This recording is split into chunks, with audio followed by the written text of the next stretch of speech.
Hello you guys, and welcome to this edition of askchauntel. If you have questions, you can always email me at askchauntel@gmail.com. That is askchauntel.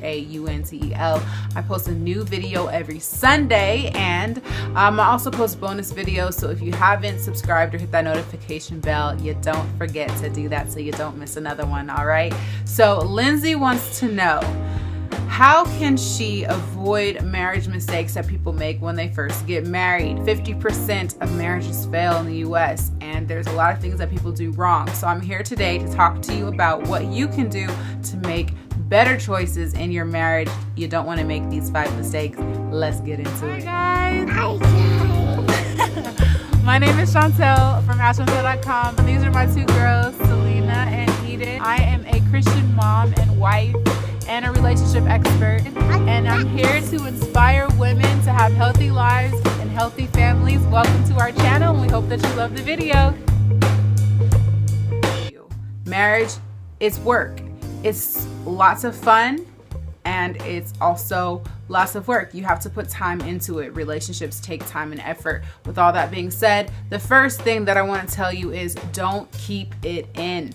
You have to communicate through whatever you are feeling, whatever the challenges are that you are experiencing in your marriage. A lot of times we keep our feelings in because we don't want to deal with whatever we're feeling. It's too hard to deal with our emotions, but it's really important to pull out of that and talk through it. Let him know whatever you're dealing with. If you can see that he's holding some stuff in, have him talk about it, because once you stop talking, then things just keep rolling out of control and they keep getting bigger and bigger, and that's when more challenging things arise. Number 2, when people first get married, they think, okay, I am now one with this person, therefore I am not to give them any space. I don't know, like it just seems like that happens. It's like we do everything together all the time and you have no life outside of that person. I'm not saying that you shouldn't do things together, because this is your life, your companion. You're supposed to be one, like the Bible says for us. You leave your mother and your father, cleave to your wife, all of those things. But what people forget is themselves. They get lost in the marriage, and they get lost in, doing things with the person only, and they don't have friends anymore, they don't have any hobbies or interests anymore, they don't take time for themselves anymore, so then they become unhappy. So in order to continue to be whole with your husband, I think it's important that you have your own interests, whether it's just painting, whether it's writing, whether it's poetry that you do, whether it's playing the piano, some type of artistic expression, something that you can do that you can identify with, that you enjoy. Me, I love to make my YouTube videos, and I love to vlog. My husband, he does his music stuff, and I just, whatever it is that you enjoy doing, I think that you should continue doing that, and don't just focus on that person all the time and put no effort into you and no time into you. Number 3, people don't express their expectations from the beginning. So, for example, my family is very traditional, okay? So it's like the guy takes out the trash, the girl, she cooks the dinner. Not to say that I don't take out the trash occasionally, or he doesn't cook dinner sometimes, but we understand what we expect from each other. And I think that it's so important that you take the time to let each other know what you expect from the beginning, so that if those expectations are not being met, the conversation can happen, or the conversation that we don't want to have is avoided.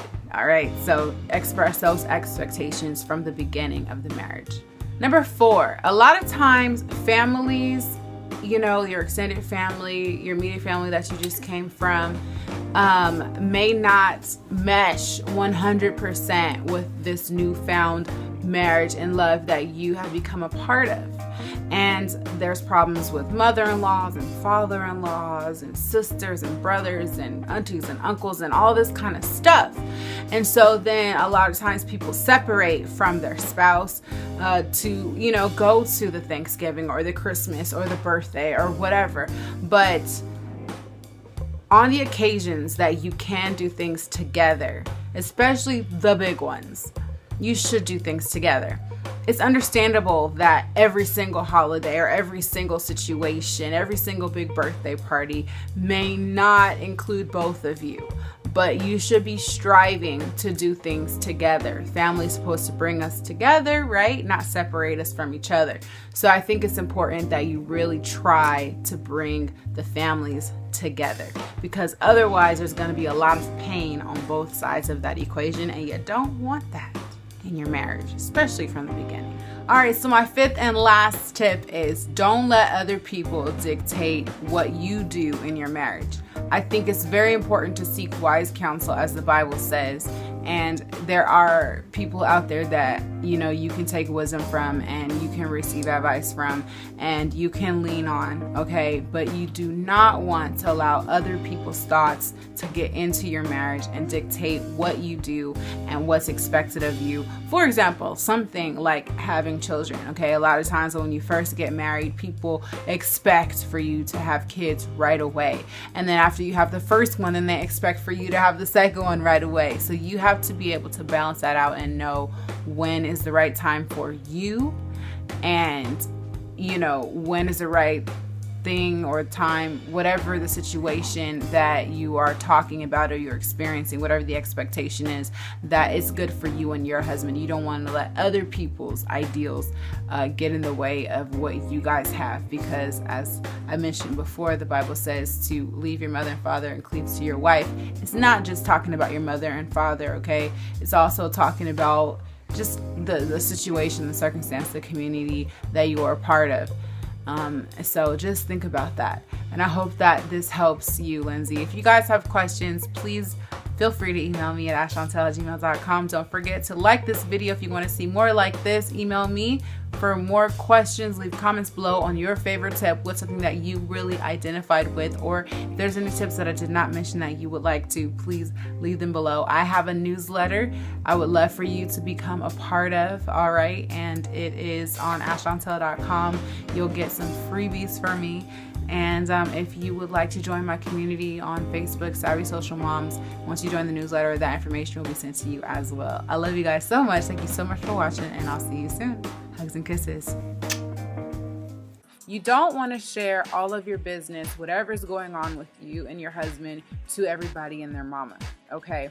There's lots of reasons for why you wouldn't want to do that. The first thing is the Bible says to seek wise counsel.